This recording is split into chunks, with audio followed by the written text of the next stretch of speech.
just got my order from Airsoftjunkies. It's to complete my Sama AK build that I got on the other video. Got my 185mm Prometheus barrel. I got the correct nozzle for the Sama. Got some Tech T gun save so I can do maintenance on my system when I take it out. Got the Condor triple AK mag Kangaroo with the pistol pouches.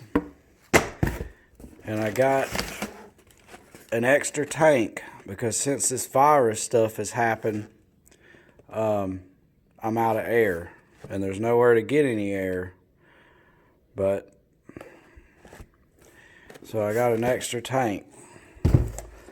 So with all this stuff, I should be able to go ahead and transfer over the Polar Star to the AK. I got this short barrel.